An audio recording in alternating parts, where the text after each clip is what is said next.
assume if that's the only thing that goes wrong for any one of us today, we'll be lucky. Okay, we're on. Sorry. It's 4 o'clock. We'll call this meeting to order. First up, or second up, is the invocation and pledge of allegiance led by Commissioner David Dodd. Please stand, folks. Pray with me if you like. Dear God in heaven, Father God, thank you, Father, for another day. And this gift of life you've given every one of us, it's a gift that only you can provide. Help us to discern your will today as we work to help the people of the county with our actions and whatever we do today. In Jesus' name, amen. Amen. All right. I pledge allegiance to the flag of the United States of America and to the republic for which it stands, one nation, under God, indivisible, with liberty and justice for all. Thank you, Mr. Dodd. Yes, sir. All right, we now have a special recognition by Mr. Kyle Lindsay. I see some of the fellas filing in. Best looking guys in your End of room that right now. line. There they are. Chris, I'll turn it over to you since I don't see Kyle. Well, where is Kyle? I think he's got something prepared. Maybe he's being specially recognized elsewhere. Yeah, he may be nervous in the bathroom. So. We lock him in the office. How are you? Good. How you guys doing today? Doing well, how are you? It rained pretty hard here this morning. Yes, sir. Cord in Richmond, boy, I'm telling you, there's cats and dogs. There's frogs strangling all them up and down the road. I've been working. Sorry, we got high wind wheels everywhere. I didn't mean to wake you up. Yeah, I wish. Kyle, you got the floor. Go ahead. Well, I appreciate, number one, I do appreciate the board and the support and everything that they give to the staff here. And of course, I appreciate the staff. They do a lot of work, and it's hard. Y'all know, it's hard to run a utility and with the resources we get and the money, and it's and they do a great job. And this right here is proof that they're doing all they can do by getting this award, which means we had a 0 non-compliance for 2024. So, And Kyle, tell us just a little bit.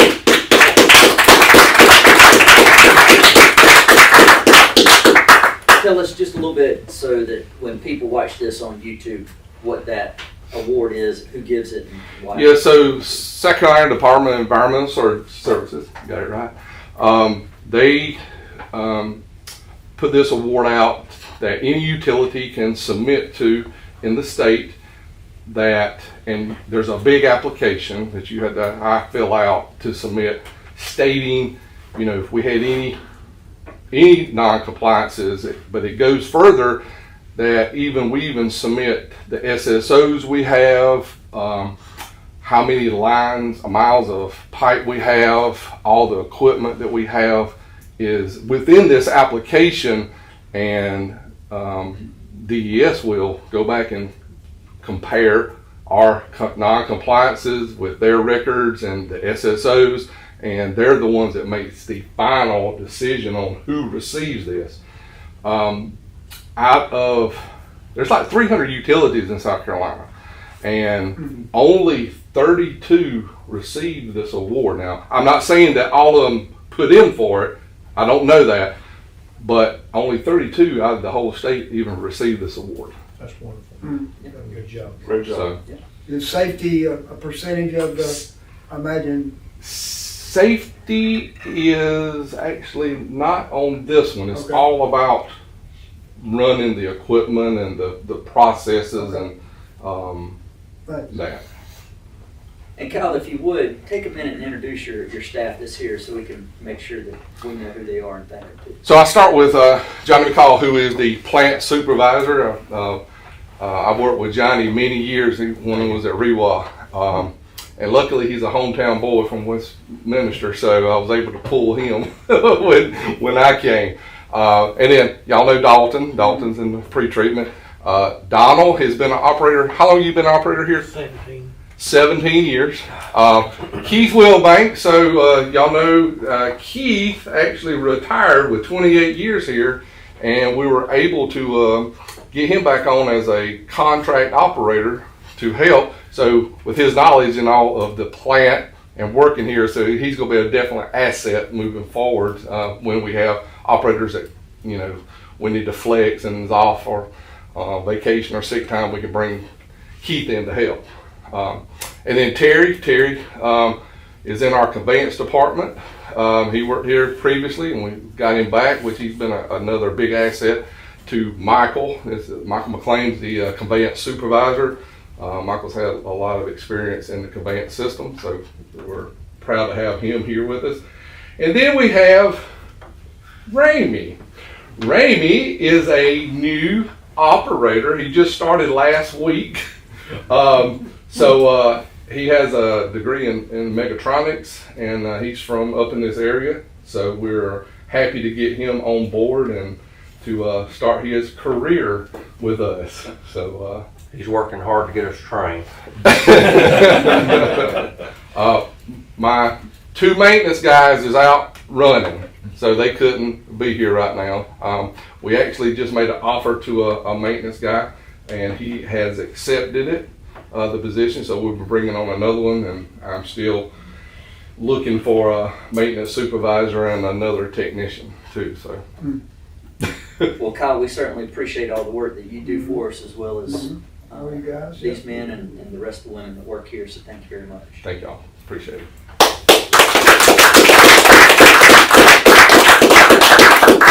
And you guys are welcome to stay and have fun with us. Go get a beer. Welcome. Thank you. Thank you. Were there any other? Yeah. All right, we now have a public session. I'm gonna be working for a while. Is there anyone here from the public that would like to speak? Mr. Adams? Yes. All right. The reason I want to speak today, because when I reviewed the agenda, backup material, I saw impact fees on the agenda. And I understand the reason for impact fees, fund infrastructure growth for development. I believe there's some unknown factors impacting regional sewer services this time, unique factors. There's some unknowns and future sources of funding for sewer service growth in our region. And I say that because of statements I have heard in the presentation of the Regional Sewer Service Feasibility Study last fall, statements made in these board meetings, and statements made at the ad hoc committee meeting.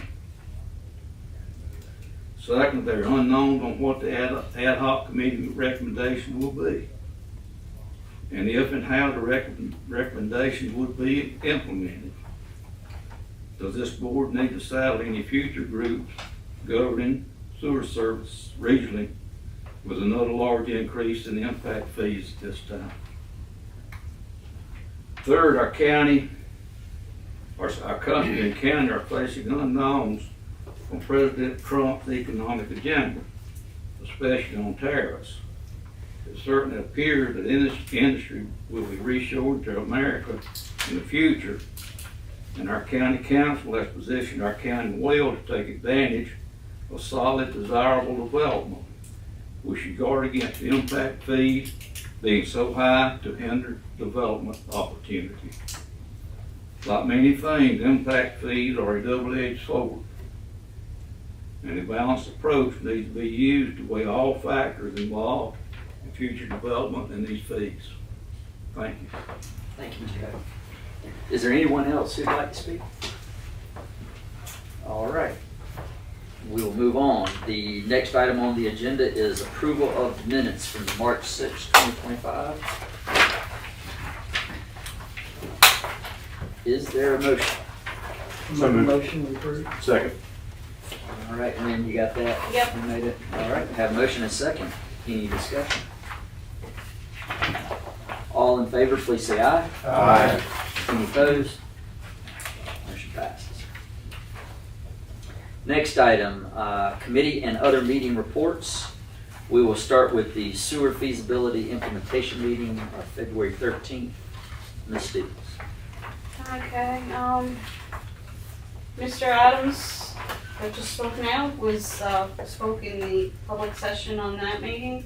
He gave his history of what's been going on in Sewer South and some talk about the impact fees at that time as well. The committee was informed that Lawrence Flynn of Pope Flynn was authorized by the executive committee to investigate statutory options, but hold off on locating lobbyists at this time. There was discussion about contacting Bonnie Ammons of the RIA to extend the deadline for the report. And Ms. Metlin of WK Dixon said she wanted the committee to have some time to determine the next steps. The OJRSA member cities in Oconee County were asked to do a rate study. OJRSA had completed the study. Westminster was moving forward with it. Walhalla is working on a joint water and sewer study, but had not selected a consultant yet. Seneca did a study back in 2022 or 2023 and is currently reviewing it. And then Ms. Brock said Oconee County did not have a mechanism for billing sewer at this time and thought rates would come from the OJRSA. So Chris had said he would arrange a meeting with her and Ms. Metlin to further discuss that. And then there was an executive session, received legal advice, but no actions were taken back in regular session. All right, thank you, Lynn. Next up, Operations and Planning Committee. Can we vote on accepting that like we did the last meeting? I make a motion that we accept the minutes I approved second by it. the committee. We have a motion and a second. Any discussion? All in favor, please say aye. Aye. Any opposed? Thank you, Motion sir. carries. Thank you, Lynn. Make Next this- up, Operations Planning Committee meeting, March 25th, Mr. Fayers. Make this riveting, Mr. Fayers. I make a motion that we approve the minutes as written. We did have a short meeting, by the way, and it was, we talked about current projects or impact fees, which we'll be talking about later on tonight, seat compliance, capital projects, but it was a fairly short meeting, good information as always, but, there was no action, item to recommend, so I'll let my motion stand. All right. So that would be to approve your, what? That's correct, to approve these minutes. So you have a motion, is there a second? Second. Any discussion? All in favor, please say aye. Aye. Any opposed? Motion carries. Finance Administration Committee meeting. Ms. Myers. Thank you, sir. Yes, the admin committee met on March 25th. Other than updates, the bulk of the meeting was spent looking at whether a different method of calculating impact fees was an alternative as opposed to just increasing them. Namely, instead of just saying here is the meter size, here is a rate, actually calculating what the gallons were going to be and what goes against the OJRSA checkbook with the South Carolina DES office, and then do it that way. Instead of just saying it's a an initial increase, actually base it on something regulatory. It was requested that Mr. Gillespie update his memo and to provide that alternative form of calculating and let us see that. If any other committee members would like to add on, feel free. Otherwise, I'll make a motion that we approve them as written. I'll second. Have a motion and a second. Any further discussion or comments about that motion? All in favor, please say aye. Aye. Any opposed? Motion carries. Item G, Secretary Treasurer Report. Ms. Stevens. Okay, Exhibit A in your booklet is the Secretary Treasurer Report. We have a total of $6,843,561. Or I'm sorry, $13,588,734 in all the combined funds with cash and investments. We've had the reconciliations on the bank accounts done for February of 2025, and in the front of your books, I just put this in there today because I just received it this afternoon. Finally, the letter from Susan Staney's office saying that the February reconciliations were done. I also emailed that to you when I got it. And then we have 5 CDs that are maturing, 4 in April and 1 at the beginning of May that will be reinvested for $245,000 each. All right. Any questions for Ms. Stevens? Is there a motion? I'll make a motion to approve the report as submitted. Second. Motion and second, any further discussion? All in favor, please say aye. Aye. Any opposed? Motion carries. Next up, item H, presentation discussion items. Consider possible increases to impact fees for fiscal year 26. Chris Elliott. All right, as discussed at the March board meeting, Lawrence Flynn and Darrell Parker both discussed rates and fees in general.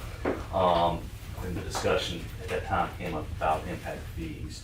And just as a little bit of a summary, what impact fees are is the growth paying for growth. As you know, Mr. Adams stated earlier, it does impact the cost of a developer moving here, but I guess somebody's got to pay for expansion of facilities, upsizing the plant, and the conveyance system. So what that is a general balancing act that the board, in this case, would be the one to decide how they want to do, whether it's to put the cost on the existing users to help fund that growth, put all of the cost on those that are causing the growth, or come somewhere in between, which is where we are right now.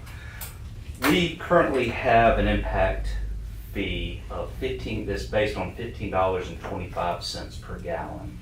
And the way that we currently have been charging this fee for the past several years has been based on water meter size. So we split our customer base into 2 separate categories. One is residential, and the other is obviously non-residential users. And what separates those two is a residential user is basically 1 tap per customer to be used by a family or single family type of a dwelling. It may apply even for an apartment complex, even though it would be rare if each unit in the complex has an individual water meter to serve that building, that it would be considered residential. But most types of apartments have a single meter that may serve one entire building or even an entire complex. In those cases, they're considered to be non-residential users. So again, the current rate, $15.25 per gallon. Back in August of 2023, Weston & Sampson, Jason Gillespie with Weston & Sampson did a study, and he recommended at that time an impact fee that would be set at $24.50. And that would cover the expansion of the treatment plant as well as the growth or expansion of the conveyance system, which includes upsizing of existing facilities to be able to move that wastewater from the growth-related projects to the treatment plant. The board decided that it would be a pretty substantial jump to go from what was at that time $11.25 per gallon up to Gillespie's recommended $24.50. So it was decided to increase the impact fees by $4 per gallon, thus the current rate of $15.25. In your packet, Exhibit B, there are 2 memos from Jason Gillespie, and these are both requested by each of the committees. The O&P committee asked for an update to essentially update the current policy that we have in place right now, which is based on the water meter side.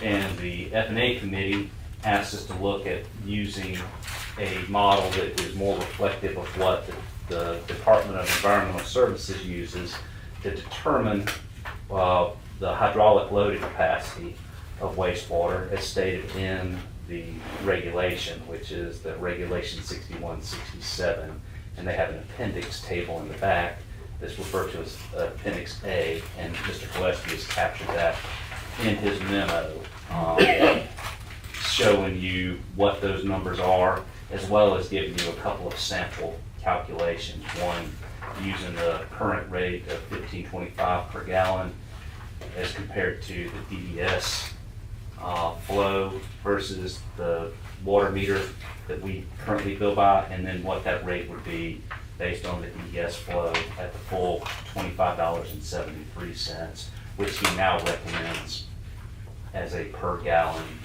impact fee rate. So it went from $24.50 per gallon to $25.73 is the new recommended rate.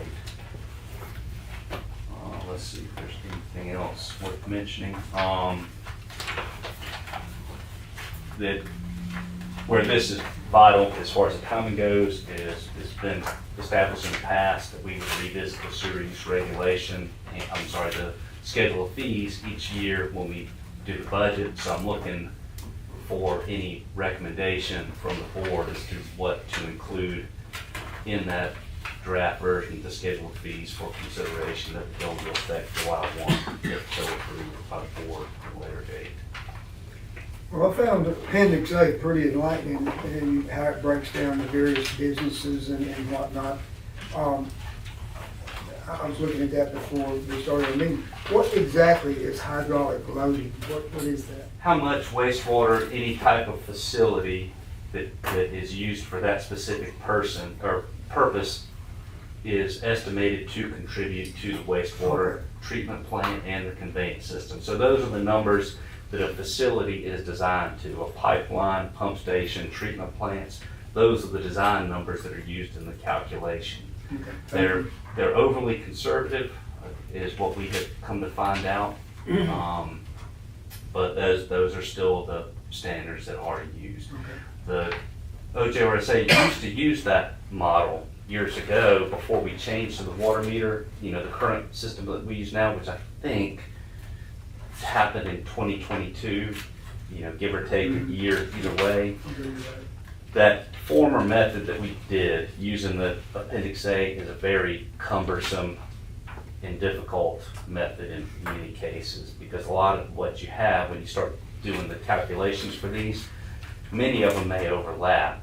Give an example of why we look to go away with it, and I believe one of the cities represented around the table here today also, I think, it discussed that they would like to make a change to the system that we currently have now, is because, like say, a mixed-use residential facility, you may have an apartment complex which is set, they're calculated based on the number of bedrooms. Then you may have a laundry facility there, which is a separate calculation. They may have a little coffee shop there, which is a separate calculation based on the number of seats.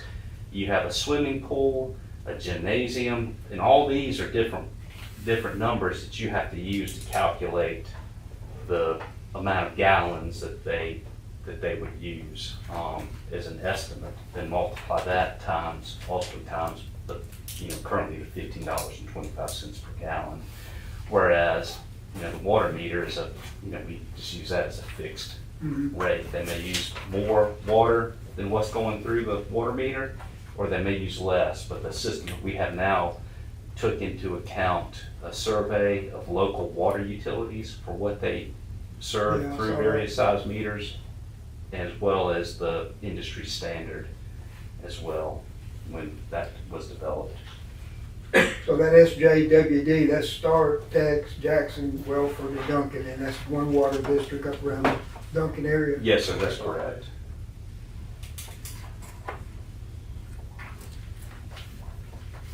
Well, I remember before the new system was put in place, I don't think I was on the board then, I was sitting here, but there was a lot of controversy. And since the new system has gone into place, it seems like everything has calmed down substantially. But with that said, okay, right now you got your rates at $15. Since this rate was implemented, how much has the cost for the sewer authority gone up, inflation? a Well- percent, just off the cuff? I'm not, nothing. Well, see, I don't know that you really, I don't know that I can answer that because I think what you're asking would group into it the operation and maintenance costs that we incur. And impact fees by law cannot pay for operation and maintenance. It's only for capital costs associated with handling growth. So not even like for like. We cannot use impact fees to replace a 7.8 million gallon a day treatment plant. It would pay for upsizing the treatment plant beyond that 7.8 million gallons, or upsizing a pipe from an 8-inch to a 10-inch or a 12-inch. It could pay the difference between those two, that it cannot pay for the replacement cost of like for like.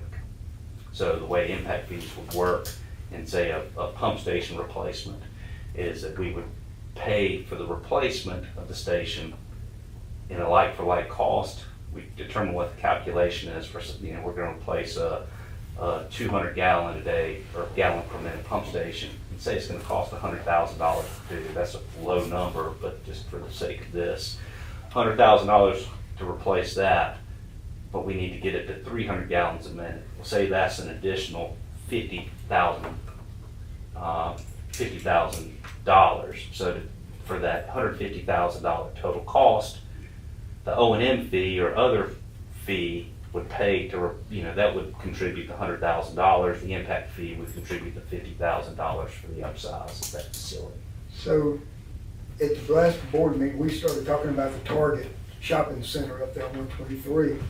And it just so happened that they started, and you said that they were just bringing that on in stages, because we can't, the Richland Creek station doesn't have the line size. I noticed the other day they were putting in sewer collection, and it's big stuff. They're putting in big stuff, so I'm sure that's going to cost a lot of money. I don't know, that site, I don't know that they've received the permit to put in sewer. They may be putting in storm sewer pipe. Do you know if they've received? I don't know that they've received a permit to install that yet. I think we're still waiting on a little bit more information and, for them to apply for service and pay, I don't know where they stand with Seneca, but to pay our impact fees and apply for a permit before we can generate their letter that they would need to, their engineer would need to provide to the Department of Environmental Services for the construction permit, because they've got to provide a statement from us saying that we're willing to treat the wastewater generated from the facility. Without that, they won't issue them a construction permit. Okay. And Mr. Dow, to answer your question, David Gillespie says in the second memo in the first paragraph after table 1 that the inflationary percentage is 5%. Okay, thanks. I didn't see that when I was looking over the chart. Appreciate it.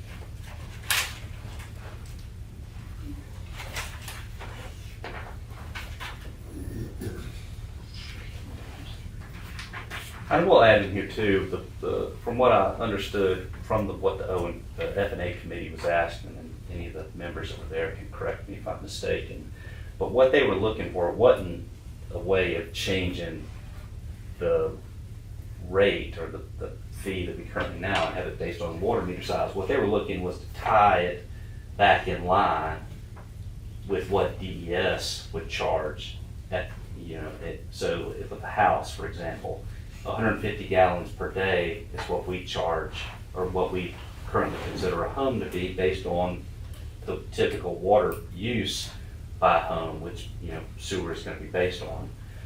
So that $15.25 per day, well, we can adjust the rate and come up with an amount, double the rate, or we can look to have it based on the DES standard. So it would be a different way of coming up with a calculation, have it based on a fixed number that they are having to design the facilities to. So that would be the 300 gallons per day per home, twice the amount that we currently consider a home to use.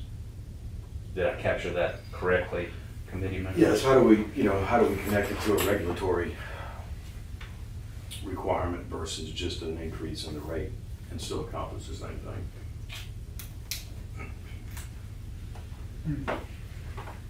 I mean, if DES is crediting 300 gallons per day for each home, why are we only collecting it based on 150?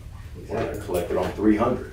So you're doubling what you're gonna get for each home without having to adjust the rate. And it, by not doing it, it gets us to that magic number of upgrade quicker, Sooner. and we don't have the Correct. funds for that. But then, understanding the complications and complexities with everything beyond just a standard home, right? I mean, I get it. I mean, there's a lot of other factors that go into that type of calculation that, just a standard home is much easier, but when you start getting into mixed-use developments and commercial and, laundromats where you have to know the number of units that, wash machines are gonna be in there, what is their water use, I mean, I get all that, but, our hope was to tie it to a regulatory compliance for our total capacity allocation rather than just a gallons per day charge or a gallons per charge, that's all. So is there a recommendation? Do you guys want, now that you have that updated memo, do you want to take it back to your committee? What's your pleasure? It's not here as an action item, it's here as a presentation, discussion item. Yeah, I mean, I certainly value the input of our executive director, just stating that we're now going back to the old way we used to do it, and it's so cumbersome and complicated. I'm not sure where, me as a member of the committee, how I feel about it. Either way, it's gonna be more costly. I was just hoping to tie it to a regulatory compliance versus a increase in the rate, that's all. I don't wanna make things more difficult than they have to be either for not only our staff, but also the developments that are coming in and the information that they have to submit is gonna be more cumbersome on them as well, so. If the end goal is gonna be increased impact fee revenue, then we should just do that and make it as easy as possible on everybody involved, right? I mean, the end game's gonna be the same, right? It's, Just simple. why work harder to get to the same result? So, having heard his recommendation, looked at the memo, considered all this, the end game's the same. Let's make it easier on everybody to get there. And now it's just a matter of whether the board wants to actually increase from the 15 and change to the now 25 and change. Or somewhere in between, but, again, there's no, As I said before, I don't mind the increase, but I'd rather see it done in a phased approach over a period of time rather than all at once. I agree with that. I agree with that. I think your growth will match that. I think it would be easier on the people. But we need to set up not today, of course, we need to set up a timeline for it, so everybody kind of knows what the structure. timeline is, yeah. But I agree, a phased approach. I would think 3 to 5 years with proper notice and phasing it over whatever is an appropriate term. And we'd have to stick to our guns because costs are going up every single day, it appears.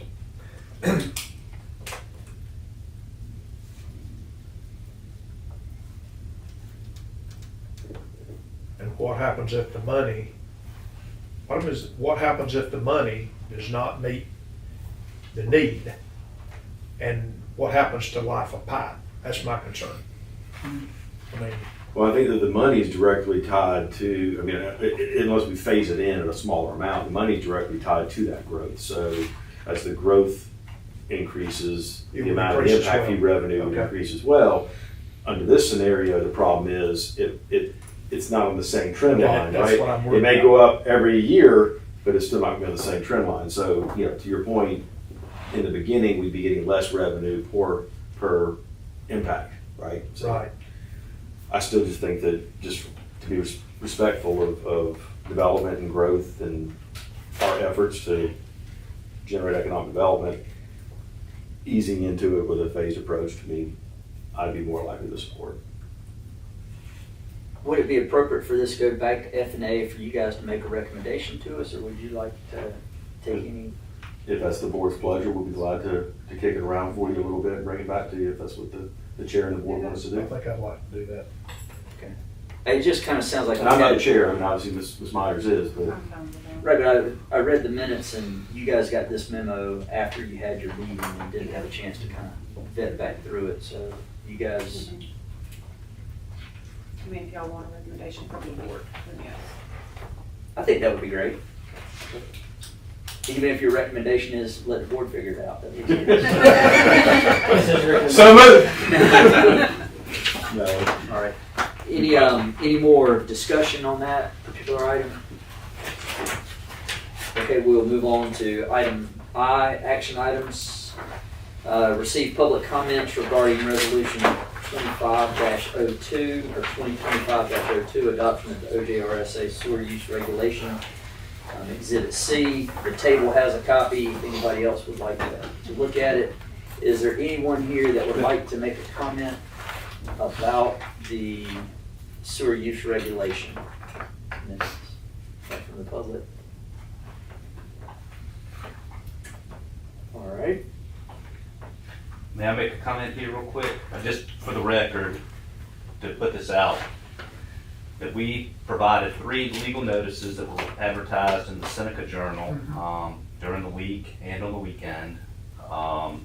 They included instructions on submitting written comments if anyone elected to do so. There were press releases sent to local and regional media on March 5th and March 31st, also with instructions on submitting written comments. The cities and counties were notified by me on March 7th with a 1-page summary to just, well, it ended up being, I think, was it a 1-page or 2-page? I think it ended up being a 2-page summary to distribute to the folks in the communities. Oconee County Chamber of Commerce and the Oconee Economic Alliance were directly notified by me on March 10th. Industries were notified directly by Allison, our regulatory services coordinator. The waste haulers that are also impacted by this were notified directly by the records clerk. And we had numerous posts on social media regarding this. We did not receive any written comments by the deadline of 4:30 p.m. on April 3rd, nor any after the deadline for that matter. And just for the record, while I was printing this out, a copy of this for me today, I noticed one Scrivener's error on page 8 of 96 in Exhibit C, and it contained the wrong spelling of our address. So that would be corrected if approved for adoption. All right, so we will move on to item number 2, to consider resolution 2025-02, adoption of the OJRSA sewer use regulation. Is there a motion? Hearing no opposition from the public, I'll make a motion that we approve resolution 2025-02. I'll second that. We have a motion and a second. Any further discussion? All in favor, please say aye. Aye. Any opposed? Motion carries. Moving on to item number J, Executive Director's discussion and compliance matters. Chris Elliott. All right, thank you, Mr. Chair. Just a couple of things here. I thought, and I had to write this in pen after I typed up my little notes. We had an SSO this afternoon. So Kyle mentioned to me around 2 o'clock, I guess around that time, we had about a 1,500 gallon overflow just upstream of the Seneca Creek pump station. And the cause of that was clogged pumps, just debris washing down the line and blinded the pumps. We had to go up there and remove the debris and put the station back online. It's already been reported to DES, to Amy Tao, I believe is who Kyle contacted. And then the other item I have there is just for the cities, just to remind them that the biannual update number 1 will be due to Allison McCullough for the corrective action plan on April 30th, and that those will be included with the OJRSA's submittal of our biannual update that goes down to DES on May 10th. So that is everything with the environmental regulatory compliance. And then miscellaneous, I don't really have anything in that, but Kyle kind of alluded to the one thing I was going to address, which was tomorrow that there is a utility workforce roundtable summit that is being held at REWA, Renewable Water Resources in Greenville. And Kyle and I'll both be attending that. It's not a problem that just exists around here, that we're having difficulty finding people to fill positions. In fact, we had a supervisor, one of our supervisors left right around the holidays, and we filled that position. They started early to mid-February, and they lasted about a month and then left, and that was the opening Kyle mentioned that we had for a maintenance supervisor. So difficult to fill positions. Fortunately, we have, Keith Wilbanks is here to help fill in some of the roles that we had from missing an operator that left. So we just hired him to help us out a bit. So now we're trying to get caught up from that standpoint. And Kyle and I spoke earlier today about the possibility to see if maybe Keith would be able to assist with some of the maintenance responsibilities. The difficulty we have one maintenance person that's out for an extended period of time due to a medical or health issue. And so we really, in effect, only have 2 maintenance staff here right now. And those 2 are the 2 that we have that rotate on call responsibilities. So they're the ones that continuously get called out, and that just gets old for them, I'm sure. So we need to find a way to get them some help quick before they burn out doing that. And that may have to be done with using a private contractor to help assist some. With those things said, that's all I have, Mr. Chair. Any questions about anything, I will be happy to address those. Yes, you were talking about your conference you're going to at REWA, and then you brought up the difficulty of finding, good, long-term employees for the facility. What will the REWA seminar bring to the table as far as that goes? There's been discussion at a very high level about having a training program with the possibility of having even like an associate's type of degree with utility operations that some folks around the upstate are perhaps going to pursue to see if we can get one of the technical schools to begin. So I think it'll go in that discussion, but to your point about getting good help, it's not even that anymore. It's even getting help, period. And sometimes you even wonder if you even can get good help and just need a hand to hold something from time to time. So we can't even get people to apply for jobs. I'm familiar with this Megatronics program they have at Tri-County and the other technical schools in the state. It's a good program. So he's pretty well solidly educated as far as a vast array of maintenance related stuff. Okay, thank you. All right, any more questions for Chris? We'll move on to item K, Commissioners' discussion. We'll look to this side of the room first. Ms. Myers. Side. Marty McKee, surely you got something. I'm sorry, yes. All right. We'll move on to item number L, executive session. This would be for the board to receive legal advice on 2 separate matters, one for environmental enforcement and compliance matters, and the second would be for an easement acquisition for future sewer expansion. Is there a motion that we go into executive session? I'll make a motion, we go into executive session to discuss the items that you just mentioned. A motion? Second. And a second. All in favor, please say aye. Aye. Any opposed? All right, the motion carries. We will give everybody just a few minutes. You need a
Okay, we're back. All right, coming out of executive session, we have for the board's consideration an agreement for future sewer line easement with HCBV LLC. Can I interrupt you for a second and say that I've just left my phone? Can I come run? Yeah, run get it real quick. Thank you, sir. Well, you don't have to run, we'll wait on you. I want you to follow it and we'll have another insurance. Yeah. Well, we got insurance. Don't have to use it. Well, if it's bad enough, I'll just switch sides. There's always a law in your heart, I tell you, he knows how to play both sides. Did y'all make sure that Norm could get back in the door if he went out? All right. Can Norm have a copy of that? Can he have a copy of that, Norm, if he wants? Yeah. And I'll make him guess it. Larry, if my mama had been alive, she'd love to have heard that one. Do what? If my mother had been alive, she'd love to have heard that one. Yeah. All right, so we have a consideration of an agreement for future sewer line easement with HCBV LLC. Is there a motion? So moved. Have a motion, do we have a second? Second. Okay, you pick who you want to, we're not doing that work. Everybody got it. Any discussion? All right, all in favor, please say aye. Any opposed? Motion carries. Okay, we need a keep copy of that for the minutes, I guess. And Yeah, we're Chris. I've got an extra copy. Yeah. All right, moving on to item M, upcoming meetings. We've got the Sewer Feasibility Implementation Ad Hoc Committee on April 10th, Operation and Planning Committee meeting on April 16th, Finance and Administration Committee meeting on April 22nd, Board of Commissioners on May 5th. We would like to add an executive committee meeting either this week or next week, as soon as practical, for the members of the executive committee to meet in executive session regarding the executive director's performance review. We'll schedule that with the executive committee. We probably would like you to be there for that as well. So we'll put you in that loop to get it scheduled. Okay. And if there are no other matters before the board, seeing none, we'll stand adjourned. Okay, so is this the target here?